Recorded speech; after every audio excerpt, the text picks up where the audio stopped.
Hello everybody, एक बार फिर से आप सभी का स्वागत है आपके अपने यूट्यूब चैनल डियर गुरुजी पर।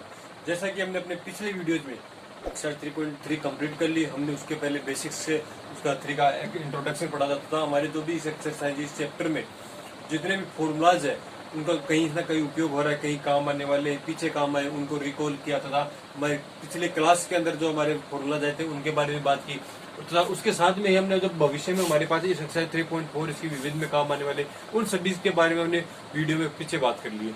तो आई साहब को पीछे वाला वीडियो आपने देखा होगा और उसके बाद में आप नेक्स्ट यहाँ पे आए होंगे।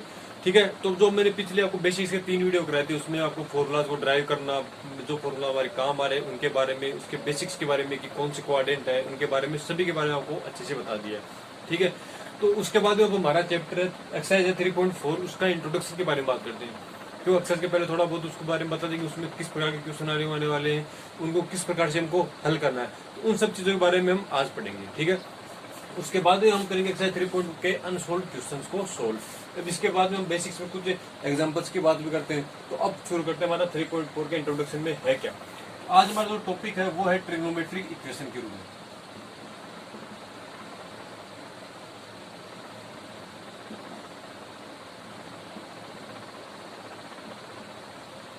इक्वेशन तो आप जानते हो कि इक्वेशन क्या होता है, तो ट्रिग्नोमेट्रिक इक्वेशन क्या होता है, अर्थात ऐसी वे समीकरण ऐसे समीकरण जिनमें ट्रिग्नोमेट्रिक फंक्शन काम आते हो, ट्रिग्नोमेट्रिक फंक्शन का उपयोग हुआ हो। ट्रिग्नोमेट्रिक फंक्शन का उपयोग किस प्रकार से होगा, जैसे कि हमारे पास कोई है ट्रिग्नोमेट्रिक इक्वेशन किस प्रकार से होती है, जैसे हमारे पास होगा sine x plus sine y equal to 1, या sine x plus cos y equal to 1, sine x equal to 1/√2, cos x equal to √3/2। इस प्रकार से अगर हमारे पास कुछ दिए हुए हो तो वो एक हमारा इक्वेशन होता है, उसको हम समीकरण बोलते हैं। ठीक है, जैसे अब समीकरण का मतलब क्या होता है कि समीकरण में यहाँ पे कोई अचर राशि होती है तो उस राशि के लिए हमारे पास इस इक्वेशन को हल करना होता है कि इसका सॉल्यूशन लाना होता है कि अक्स का मान यहाँ पे क्या रखे कि जो हमारे पास एलएचएस साइड है और आरएचएस साइड है वो दोनों इक्वल हो जाए।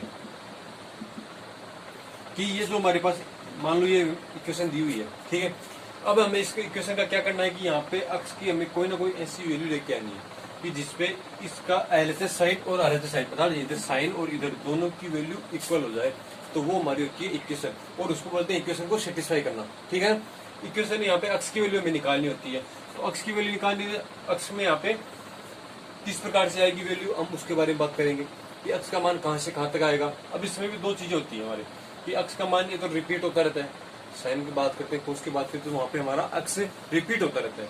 कहाँ तक कि देखो जो ट्रिग्नोमेट्रिक मैंने आपको जब इसमें स्टार्ट किया था तो हमने वहाँ पे क्वाड्रेंट के बारे में बताया था। क्वाड्रेंट के बारे में क्या बताया था कि यहाँ पे 0 होता है, π/2 होता है, पाई होता है, ये 3π/2 होता है यहाँ पे, और यहाँ पे 2π होता है। ठीक है ना, अब यहाँ पे देखो यहाँ पर आने के बाद में इसके मान रिपीट होने जाते हैं, साइन और कोस के मान 0 से लेके 2π तक तो चलते रहते हैं, लेकिन उसके बाद जब इसके आगे की कोई वैल्यू आएगी ना वो यहाँ से रिपीट होना स्टार्ट हो जाती है। तो इसका अंतराल होता है साइन और कोस के लिए 0 से 2 है, उसके बारे में हम पढ़ेंगे। तो अब जब इसके बारे में हमें समझ में आया तो sine x plus cos y के रूप में यहाँ पे अगर आपने इसके अंदर और फॉर्मूला पढ़ा यहाँ पे sine x plus cos y आ जाता plus cos y equal to 1, तो यहाँ पे एक्स और वाई की ऐसी कौन सी वैल्यू आएंगी कि जिनके लिए यहाँ पे इसका मान 1 हो जाए, या sine x plus cos x होगा यहाँ पे एक्स की वैल्यू ऐसी कौन सी वैल्यू यहाँ पे पुट करेंगे जो ये इक्वेशन है वो सेटिस्फाई हो जाए। सेटिस्फाई होने का मतलब कि एलएचएस साइड और आरएचएस साइड दोनों इक्वल मान आने चाहिए। ठीक है ना, तो इस प्रकार है। तो अब इसके अगर हम आगे बात करें तो हम इसके लिए बात करते हैं साइन एक्स के लिए। एग्जाम्पल एक मैं समझाने के लिए बता रहा हूँ कि हमने इसमें साइन एक्स लिया, हमारे पास साइन एक्स इक्वल टू 1/√2। ठीक है, अब बात करते हैं 1/√2। तो साइन एक्स की वैल्यू 1/√2 कहाँ आती है पता होगा क्या? 1/√2 की बात ना करें, हम 3/√2 की बात करें, √3/2 होता है, इसकी बात कर ले। इसके अलावा किसी और की बात कर ले, आप बोलो 1/2 के बारे में बात कर ले, किसी भी वैल्यू के बारे में आप बात कर सकते हो। साइन की वैल्यू ना लेके आप यहाँ पे कोस की वैल्यू किसी की वैल्यू ले लो, आप उसके बारे में हम बात करते हैं। तो मैं चलो यहाँ पे लेता हूँ साइन एक्स बराबर 1/2 ले रहा हूँ। ठीक है, अब इसको स्टार्ट करते हैं। ये हो गया, साइन एक्स का मान 1/2 का होता है, 0 1/2 30 डिग्री पर होता है, तो इसका मान क्या हो गया sine x equal to 1/2 equal to sine में इसको π/6 लिख सकता हूँ क्या? इसका पाई बाई 6 पर इसका मान 1/2 आ गया। तो यहाँ पे अक्स की वैल्यू क्या आई, अक्स इक्वल टू अपने पास क्या आ गया पाई बाई 6। यहाँ पे अक्स की वैल्यू यहाँ पे पाई बाई 6 रखूंगा, वहाँ पे इसका मान सेटिस्फाई हो रहा है। लेकिन एक चीज और देखने को मिल रही होगी यहाँ पे, क्या क्या यहाँ सिर्फ अक्स बराबर पाई बाई 6 पर इसका मान 0 वो पाई बाई 2 होता है, इसके अलावा कोई वैल्यू आएगी नहीं क्या? देखते हैं किस प्रकार से। देखो हमारे पास क्या होता है sine x minus theta, sine theta होता है sorry theta pi minus theta, pi minus x ले लो इसको, हम जो एक्स की वैल्यू चल रही है पाई माइनस एक्स, हमारे पास साइन एक्स होता है, थीटा ले लो एक्स ले लो कोई बात नहीं, कोई ना कोई एक वेरिएबल होना चाहिए, ठीक है। Sign pi minus x sine x होता है। तो देखो अब मैं इसकी जगह से लिख रहा हूँ, यहाँ पे एक्स की वैल्यू क्या हमारे पास sine pi minus pi by 6 equal to sine pi by 6 होता है 1/2 होता है, ठीक है। अब इसको मैं क्या लिख सकता हूँ, sine 5 pi upon 6 equal to sine pi by 6 equal to 1/2। यहाँ पे देखो अक्स की दो वैल्यूज आ रही है, पाई बाई 6 पे आ रहा है और यहाँ पे पाई बाई 6 पे आ रहा है और पाई बाई 6 पर, तो इन दोनों पर हमारे पास जो साइन की वैल्यू है वो 1/2 आ रही है। तो ये कैसे हो सकता है? तो बिल्कुल हो सकता है। इस प्रकार से अगर हम बात करेंगे किसी फंक्शन में वैल्यूज निकालने के लिए, तो इनकी वैल्यू इनफाइनाइट आ सकती है, अनंत वैल्यू आ सकती है। यहाँ पे पाई बाई 6 आ गया, तो मैंने क्या बताया था कि जो ये अंतराल होता है ये वैल्यूज यहाँ से स्टार्ट होती है यहाँ तक आती है, फिर दोबारा से स्टार्ट होगी तो इसका मान रिपीट होने स्टार्ट हो जाता है। ये कोई एक्स की वैल्यू है, यहाँ से अगर दोबारा एक राउंड कंप्लीट हो गया 2 पाई कंप्लीट हो गया, 2 पाई के बाद में अगर ये राउंड स्टार्ट होता है तो वापस से इसकी वैल्यूज रिपीट होने स्टार्ट हो जाती है। अर्थात 0 से 2 पाई के बीच में जो वैल्यूज होती है वो इसके नेक्स्ट अंतराल के बाद में 2 पाई बार होता है 360 डिग्री, अगर वैल्यू से बड़ी आ गई 720 डिग्री 800 डिग्री, इस प्रकार से कोई वैल्यू आ गई हमारी वैल्यू, तो ये भी होती है, इन पर तो मान निकाल सकते हैं। लेकिन यहाँ पे 360 के बाद में जो भी ये वैल्यू आएंगी यहाँ पे इसके मान रिपीट होना स्टार्ट हो जाते हैं, अर्थात दोबारा से जो पहले वाले मान है वो साइन चेंज के साथ में इनके साथ वापस से आना स्टार्ट हो जाते हैं। तो हमारे जो साइन का ग्राफ के बारे में हमने बात नहीं की, ग्राफ के बारे में बात करें तो साइन का ग्राफ कुछ इस प्रकार से आता है, ठीक है ना। तो ये इस अंतराल में ऐसे चलता जाता है, इनफाइनाइट तक चलता जाता है, अर्थात ये यहाँ तक और यहाँ तक, ये अंतराल हमेशा रिपीट होता जा रहा है। ये वाला जो अंतराल है ना इतना उल्टा उल्टा उल्टा उल्टा पॉजिटिव नेगेटिव से स्टार्ट हो जाता है। या इसकी बात करें सिर्फ ये इतना पॉजिटिव साइड में, फिर ये इतना नेगेटिव साइड में आएगा, फिर से वापस से ये इतना पॉजिटिव साइड में आएगा, फिर इतना नेगेटिव साइड में आएगा, तो ताकि ये मान रिपीट हो रहा है हमारे, ठीक है ना। इसी प्रकार हमारे जो होता है साइन का मान होता है वो पाई बाई 6 पाई बाई 6 में भी होगा। किसी और मान पे निकाल के देख लीजिए आप, जैसे कि हम बात करें साइन 5 पाई बाई 6 के लिए तो आ गया, और की बात करें मैं इसको 2 पाई माइनस लिख सकता हूँ ना, साइन 2 पाई माइनस एक्स क्या होता है, साइन 2 पाई माइनस एक्स या प्लस एक्स की बात करूँ, क्यों साइन 2 पाई माइनस एक्स आएगा, इस क्वाड्रेंट में आएगा तो वो तो नेगेटिव हो जाएगा, तो यहाँ पे नेगेटिव साइन की तो बात चेंज कर नहीं रहे, प्लस एक्स लिखेंगे 2 pi plus x first quadrant में आएगा, तो 2 पाई प्लस एक्स है तो उसको हम साइन एक्स लिख सकते हैं, साइन एक्स। अब देखो साइन 2 पाई प्लस एक्स की वैल्यू हमारे पास क्या है पाई बाई 6 है, तो मैं इसको साइन पाई बाई 6 लिख सकता हूँ, क्यों? क्योंकि वैल्यू तो वही आएगी जो यहाँ पे पाई बाई 6 पे वैल्यू आ रही है और 2 पाई बाई 6 पे वैल्यू आ रही है, सेम है, क्योंकि रिपीट मैंने बताया कि रिपीट होता जाएगा मान। तो जो भी इसको हल करेंगे, इसका हल करने पर क्या है 6 12 plus 13 pi upon 6 equal to sine pi upon 6, तो एक वैल्यू आ गई, एक वैल्यू आ गई, एक ये वैल्यू, तो हमारे पास अलग से अलग वैल्यूज आती ही जा रही है। और आगे बात करेंगे पाई 2 पाई के बाद में 4 पाई होगा, 6 पाई होगा, 8 पाई। मैंने जब इसका अंतराल बताया था आपको तो क्या बताया था, एक साइन अक्स इक्वल टू 0 होता है, साइन अक्स इक्वल टू 0 बताया, तो अक्स कहाँ पे 0 होता है, एन पाई पर मान होता है जिसका 0 के लिए मैंने बताया था, ठीक है ना। तो इसी प्रकार इसका अंतराल चलता जाता है, यहाँ पे जो भी अक्स का मान है वो इनफाइनाइट आएगा, लेकिन उसके लिए कंडीशन दी हुई है। इसमें दो वैल्यूज होती है, एक होती है हमारी प्रिंसिपल वैल्यू, एक होती है जनरल वैल्यू, अर्थात एक होता है मुख्य मान, एक होता है व्यापक, ठीक है ना। जनरल या सामान्य बोल दो उसको, प्रिंसिपल होता है हमारा मुख्य और जनरल सामान्य या व्यापक होता है, ठीक है। तो उस मान उन दोनों मानों में अंतर होता है, जो प्रिंसिपल वैल्यू होती है वो कौन सी होती है, जनरल वैल्यू होती है वो कौन सी होती है, उसके बारे में हम अब अध्ययन करेंगे, ठीक है ना। तो मैं बार इसे बोर्ड पर क्लियर कर देता हूँ, आप इसको नोट कर सकते हो वीडियो को पॉज करके, ठीक है। अब अपने बात कर ली कि साइन की कौन कौन सी वैल्यूज आती है, वो कितनी रिपीट वैल्यू होती है, कहाँ पर रिपीट होती है वैल्यू, ठीक है। इसके बारे में कि साइन की वैल्यू कहाँ से रिपीट होनी स्टार्ट होती है, कितने मान आते हैं एक ही पॉइंट के लिए, या एक ही वैल्यू के लिए एक्स की कितनी वैल्यू हमारे पास प्राप्त हो सकती है। तो मैंने आपको तो पिछले बताया था कि इसमें दो प्रकार की वैल्यूज होती है, एक होता है हमारा प्रिंसिपल सॉल्यूशन, एक होता है जनरल सॉल्यूशन। तो इनकी बात करते हैं। फर्स्ट है हमारा प्रिंसिपल सॉल्यूशन के बारे में बात करते हैं। प्रिंसिपल सॉल्यूशन, प्रिंसिपल सॉल्यूशन हमारा होता क्या है, ठीक है। देखो मैंने आपको बताया था कि अगर कोई भी वैल्यू 0 से लेकर 2 पाई के बीच में अगर जो भी हमारे पास मान प्राप्त हो रहा है वो हमारा होता है प्रिंसिपल वैल्यू। क्वाड्रेंट होता है, हमने 4 क्वाड्रेंट के लिए बात की थी, यहाँ से 0 पाई और ये वापस आके 2 पाई होता है यहाँ। ये एक राउंड कंप्लीट करता है, तो ये एक राउंड कंप्लीट होगा, इस राउंड के अंदर जितनी भी वैल्यूज आ जाएंगी हमारे पास फंक्शंस की, ट्रिग्नोमेट्रिक फंक्शन की जितनी भी फंक्शंस की वैल्यू इनके बीच में आ जाएंगी वो हमारे पास होंगी प्रिंसिपल वैल्यूज। अर्थात इनके बीच में मान कौन से होंगे, π/2, 3π/2। क्यों? क्योंकि 0 से 2 पाई के बीच में ही है, π/4। इस प्रकार से जो भी वैल्यूज आएंगी वो हमारी आएंगी इसके अंदर प्रिंसिपल वैल्यूज के अंदर।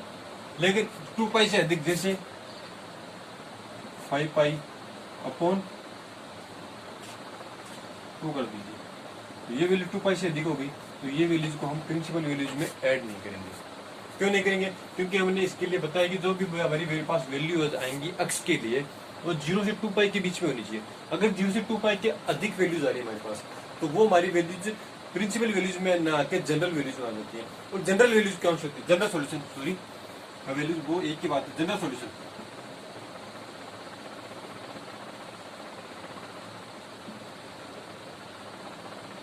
जनरल सॉल्यूशन कौन सा होता है? जनरल सॉल्यूशन के अंतर्गत वो वैल्यूज आती है जो 0 से 2 पाई के अलग, अर्थात 0 पे π/6 पर कितना मान होता है साइन का, हमने ज्ञात किया था 1/2 होता है, π/6 पर वैल्यू होती है। अब उसी का मान हमने उसके बाद में ज्ञात किया 13 π/6 पर भी वही हो रहा है, 5 π/6 पर भी वही हो रहा है, तो वो वैल्यूज सेम आ जाएगी हमारी, ठीक है ना, 0 से 2 पाई। तो हमारे इस प्रकार से बात कर सकते हैं कि जैसे n पाई है, n पाई पर वैल्यू सेम ही आती जाएगी n पाई। तो हम जनरल सॉल्यूशन को इस प्रकार से बोलते हैं कि n के गुणक के रूप में जो व्यंजक प्राप्त होता है, अर्थात n के गुणक के रूप में, व्यंजक के रूप में अगर जो प्रकार से हमारे पास सॉल्यूशन आते हैं वो हमारे किस में आते हैं? जनरल सॉल्यूशन में। जैसे 2n पाई आ गया हमारे पास, और यहाँ पे n की वैल्यू आप कुछ पुट करो 0 1, यहाँ पे n बिलोंग्स टू होता है z, n belongs to z for all n belongs to z। यहाँ पे z कौन सा होता है? z होता है हमारा इंटीजर नंबर, अर्थात -3, यहाँ से इस प्रकार चलेगा ये -2 -1 0 1 2 3, अर्थात पूर्ण वैल्यू, दशमलव वाली डेसिमल्स की वैल्यू नहीं आनी चाहिए, बटा वाली फ्रिक्शन बाट वाली वैल्यूज नहीं आनी चाहिए।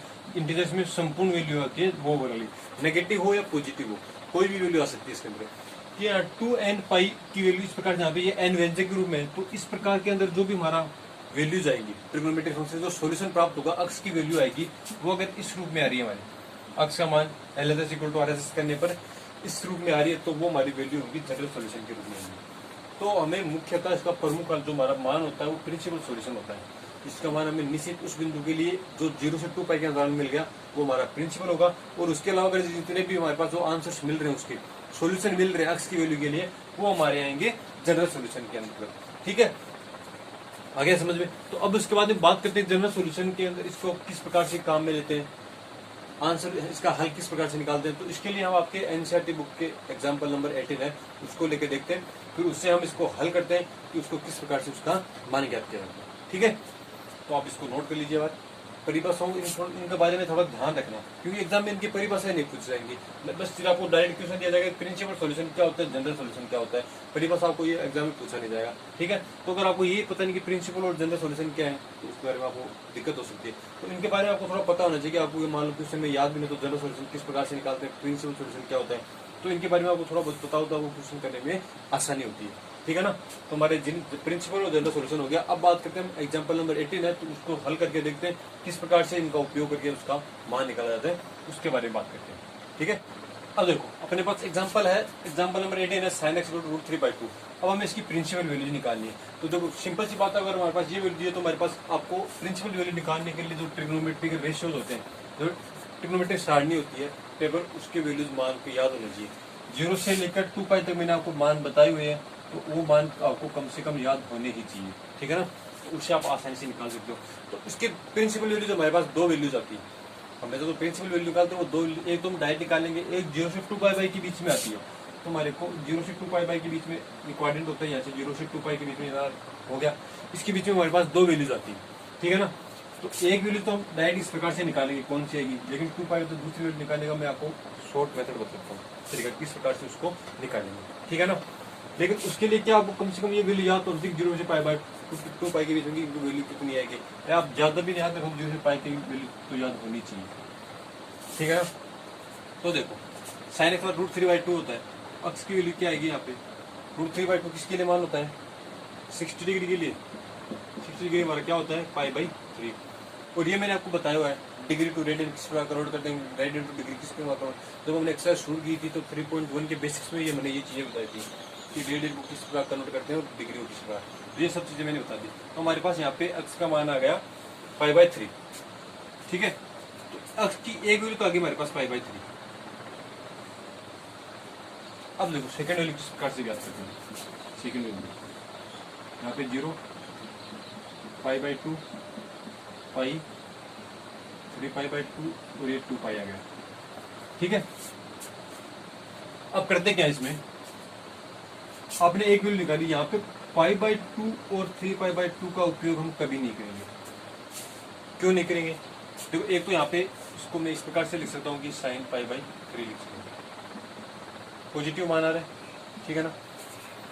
तो अगर कहाँ पर जहाँ पे π/2 और 3π/2 का उपयोग क्यों नहीं करेंगे ये मैं बताता हूँ, लेकिन यहाँ पे देखो 3π/2 साइन का पॉजिटिव आ रहा है, तो साइन पॉजिटिव कहाँ होता है, मैंने इसका पॉजिटिव वैल्यूज ज्ञात करना, नेगेटिव कौन से क्वाड्रेंट में होगा ये बात करने के लिए मैंने आपको एक मेथड बताया था, क्या after school to college, all positive sine cosec tan cot और कोसेक, ये मैंने आपको बेसिकली बहुत अच्छे से समझाया और ये हमारा इसका उपयोग भी बहुत बार आ गया, तो मेरे को लगता है आपको एक कंटेस्ट तो हो गया होगा, ठीक है ना।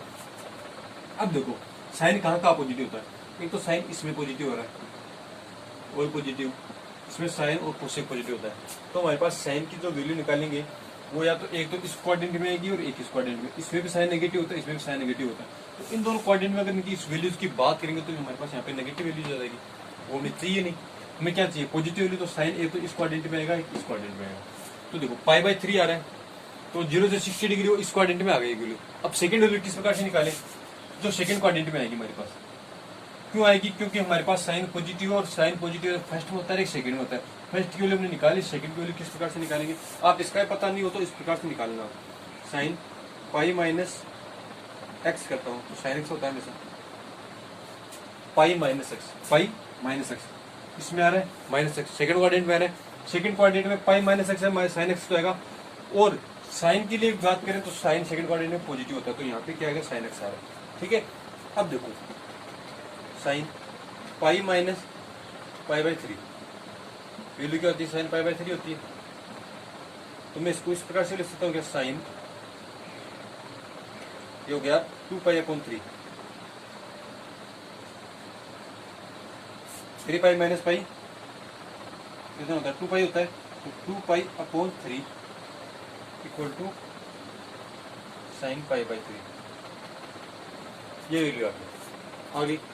अब देखो ये दोनों हमारे पास वैल्यू इस प्रकार से हमने निकाली साइन की, और हमने यहाँ पे ऐसे सर आप बोलोगे सर π-x किया, π/2 + x भी तो कर सकते हैं, लेकिन अगर साइन π/2 + x करोगे आप, वो भी सेकंड क्वाड्रेंट में आएगा, इसमें साइन पॉजिटिव होता है, लेकिन यहाँ पे π/2 होता है, तो π/2 जहाँ भी आता है उसके यहाँ पे फंक्शन चेंज होता है, साइन का कोस में वैल्यू मान जाता है, तो यहाँ पे कोस में तो मान निकाल नहीं सकते क्योंकि हमें मान चाहिए साइन का, ठीक है ना। तो यहाँ पे π/2 हम का उपयोग कभी नहीं करेंगे, ना ही 3π/2 का उपयोग करेंगे, क्यों, क्योंकि π/2 जहाँ पर भी आएगा फंक्शन हमारा हमेशा चेंज होता है, आपस में इंटरचेंज होता है, साइन कोस में, कोस साइन में, टेन कोट में, कोट टेन में, सेक कोसेक में, कोसेक सेक में, तो हम इनका उपयोग नहीं करेंगे, ठीक है ना।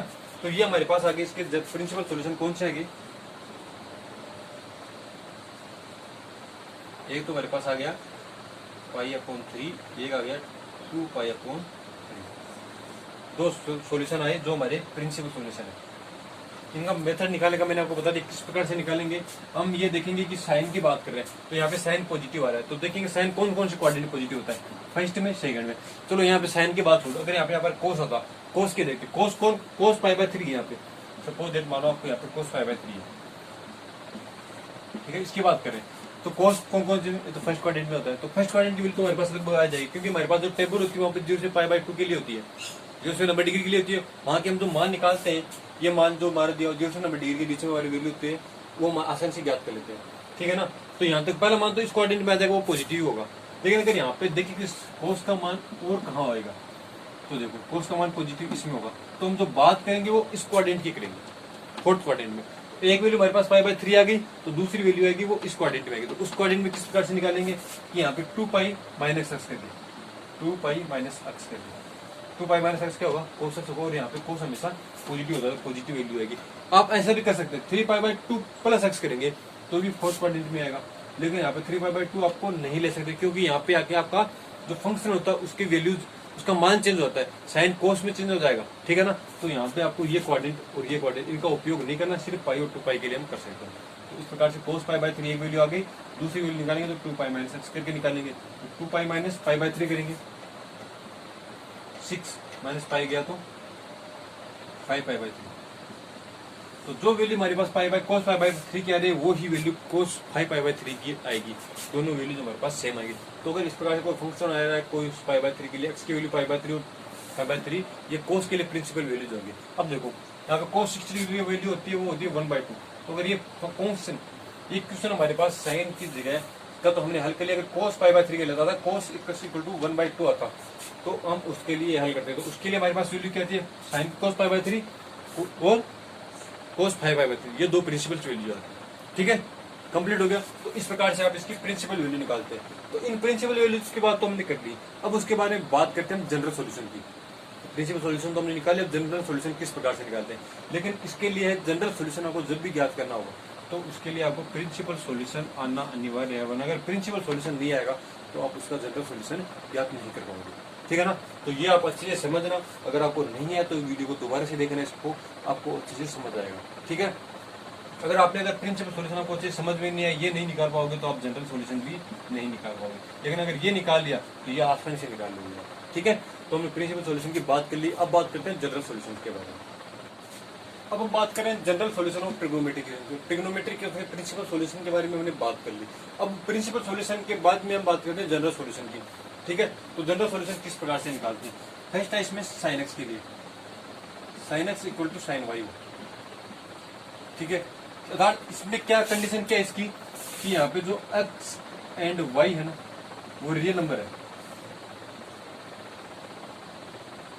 रियल नंबर, ठीक है ना। जो x और y है वो रियल नंबर, वास्तविक नंबर्स के लिए, ठीक है ना। तो इसके लिए अगर यहाँ पे आता तो यहाँ पे x = क्या होता है n π प्लस -1 की पावर n y, ये इसका जनरल सॉल्यूशन होगा। साइन x = साइन y के लिए, यहाँ पे y के लिए, ठीक है ना। x और y यहाँ पे रियल नंबर है। अब बात करते हैं सेकंड, कोस x = कोस y के लिए। इसके लिए क्या होगा, इसके लिए x = 2n π plus minus y, ये होता है इसका जनरल सॉल्यूशन। साइन के लिए एक चीज और होती है, साइन और कोस के लिए होता है साइन x = 0, x = n π होता है। उसी प्रकार कोस x = 0, तो x = 2n + 1 π/2, ये दो भी इसके सॉल्यूशन होते हैं, जनरल सॉल्यूशन के रूप में आते हैं। यहाँ पे अगर x का मान 0, यहाँ कोस x का मान 0, तो x की वैल्यू यहाँ पे 2n + 1 π/2 होगी, यहाँ पे n की जगह वैल्यू। और मैंने जब आपको इनके बारे में प्रिंसिपल सॉल्यूशन, जनरल सॉल्यूशन के बारे में बताया, तो उसमें जनरल सॉल्यूशन में एक चीज रहेगी, ये n के व्यंजक के रूप में होता है। तो ये देखो n के व्यंजक के रूप में, n इसके मल्टीप्लाई में, उसके बाद में इसका आंसर आ रहा है। यहाँ पे n इसकी मल्टीप्लाई, एक व्यंजक तो बन रहा है ना, यहाँ पे n का उपयोग हो रहा है, तो n के रूप में आएगी। यहाँ पे n की वैल्यू आप कुछ भी रखो, 0 1 2 3 4 5, और यहाँ पे 4 ऑल, n बिलोंग्स टू क्या होगा, n belongs to z, n belongs to z, ठीक है। z यहाँ पे इंटीजर, नेगेटिव वैल्यू भी आ सकती है, पॉजिटिव वैल्यू भी आ सकती है। साइन कोस के लिए हमने कर लिया। थर्ड हमारा tan के लिए, tan x = tan y, तो x के लिए यहाँ पे क्या आएगा n पाई प्लस वाई, ये हमारा इसका टेन के लिए जनरल सॉल्यूशन होता है। अब इसका उपयोग किस प्रकार से किया जाता है वो देख दो, ठीक है ना। कि अब मैंने हमारे पास इनको जो क्वेश्चन था मैंने पिछले किया था उसमें क्या था, साइन एक्स इक्वल टू हमारे पास था √3/2 था, √3/2 था। तो हमारे पास अक्ष की वैल्यू क्या आई थी, एक तो हमारे पास आया था π/3 और एक आया था π-2π/3। अक्ष की वैल्यू हमारे पास क्या आई थी π/3 और 2π/3, ये हमारे आए थे प्रिंसिपल सॉल्यूशन, जो हमारा था प्रिंसिपल सॉल्यूशन, ठीक है। अब अगर जनरल सॉल्यूशन की बात करें तो अक्स इक्वल टू जहां पे इसमें जो छोटी वैल्यू है, अक्स के जो दो मान निकाले उनकी छोटी वैल्यू है उसको हम यहाँ पे रखेंगे इस y की जगह। तो हमारा जो मान आएगा वो किस प्रकार से आएगा, n पाई प्लस -1 की पावर n इंटू π/3, ये हमारा इसका जनरल सॉल्यूशन हो गया। तो सिंपल से अगर आपको प्रिंसिपल सॉल्यूशन आना जरूरी है, प्रिंसिपल सॉल्यूशन का उपयोग करके हम जनरल सॉल्यूशन निकालते हैं। और जनरल सॉल्यूशन के लिए आपको चाहिए कि ये आपको ये तीनों चीजें पता होनी चाहिए कि अक्स का साइन के लिए जनरल सॉल्यूशन निकालेंगे तो n पाई प्लस -1 की पावर n अपॉन वाई, कोस के लिए होगा, टेन के लिए होगा। अब इसका डेरिवेशन बात करिए, ये आया कहाँ से, तो इसका डेरिवेशन आपकी एनसीईआरटी बुक में दे रखा है। ये एग्जाम की दृष्टि से कोई उपयोग नहीं है, क्योंकि ना तो आपको एग्जाम इसका डेरिवेशन पूछा जाएगा और ना ही कोई और, सिर्फ आपको इसका उपयोग करना आना चाहिए कि ये आता होता क्या है और इसका उपयोग किस प्रकार से किया जाता है, किस प्रकार से इसका जनरल सॉल्यूशन निकाला जाता है, ठीक है ना। तो अगर आप इसका देखना चाहते हो आपके एनसीईआरटी बुक में आपको मिल जाएगा, लेकिन ये आपके काम की चीज नहीं है, वो सिर्फ आप जानने के लिए कि किस प्रकार से आता है उस प्रकार निकाल सकते हो, लेकिन आपको बस ये पता होना चाहिए तीनों चीजें कि इनका और इनका उपयोग किस प्रकार से किया जाता है। ये हमने अभी एग्जाम्पल किया था 18 नंबर वाला, तो उसमें हमारे पास अक्स की वैल्यू ये आए थे कि इन पे इसका सॉल्यूशन होता है, जो इक्वेशन होती है वो सेटिस्फाई हो रही है, ये दो मान है। तो ये तो हमारे प्रिंसिपल वैल्यूज हो गए। अब मैंने इसमें बताया था कि आपको इसके इनफाइनाइट मान होते हैं, इनफाइनाइट मान, तो वो इस पर निकाल सकते हैं। अब देखो इनफाइनाइट मान यहाँ पे π/3 है कि जो छोटी वाली वैल्यू होती है सबसे छोटी, जो दो वैल्यूज हमारी आती है उन्हें छोटी वाली वैल्यूज को यहाँ पे y की जगह हम उपयोग में लेते हैं, ठीक है। तो हमारे पास इस प्रकार से जनरल सॉल्यूशन आता है। अब इनफाइनाइट वैल्यू किस प्रकार से होती है, यहाँ पे n है, वो n for all n belongs to z, अर्थात इंटीजर होता है। z इंटीजर में माइनस से लेकर पॉजिटिव की संख्या इन्फिनिट तक रहती है, -1 2 3 से लेकर 0 1 2 3 तक की वैल्यू। तो आप यहाँ पे n की जगह कोई भी वैल्यू पुट करिए, एक n यहाँ पे एक यहाँ पे, तो हमारे पास इसकी वैल्यूज आती जाएंगी और अनंत तक वैल्यूज आएंगी, ठीक है। तो इस प्रकार आप प्रिंसिपल सॉल्यूशन का उपयोग करके जनरल सॉल्यूशन याद निकाल सकते हो, लेकिन उसके लिए आपको प्रिंसिपल सॉल्यूशन निकालना आना चाहिए और जनरल सॉल्यूशन के लिए ये तीन चीजें आपको ध्यान में होनी चाहिए, ठीक है ना। तो इसी प्रकार हमारा इसका 3.4 का बेसिक कंप्लीट हो गया। उसके बारे में बात करेंगे 3.4 के सॉल्यूशंस के बारे में, ठीक है। तो अगर आपको ये वीडियो पसंद आया हो तो लाइक और कमेंट करना ना भूलें। अगर आपको किसी प्रकार की कोई भी समस्या तो आप कमेंट बॉक्स में अपने क्वेश्चन पुटअप कर सकते हैं, या हमारे डिस्क्रिप्शन में हमारा लिंक दिया हुआ है चैनल के फेसबुक और इंस्टाग्राम, तो वहाँ पे आप अपनी प्रॉब्लम्स को पूछ सकते हो। तथा अपने अभी तक आपने चैनल को सब्सक्राइब नहीं किया तो सब्सक्राइब कीजिए और अधिक से अधिक अपने दोस्तों के साथ में शेयर कीजिए। धन्यवाद।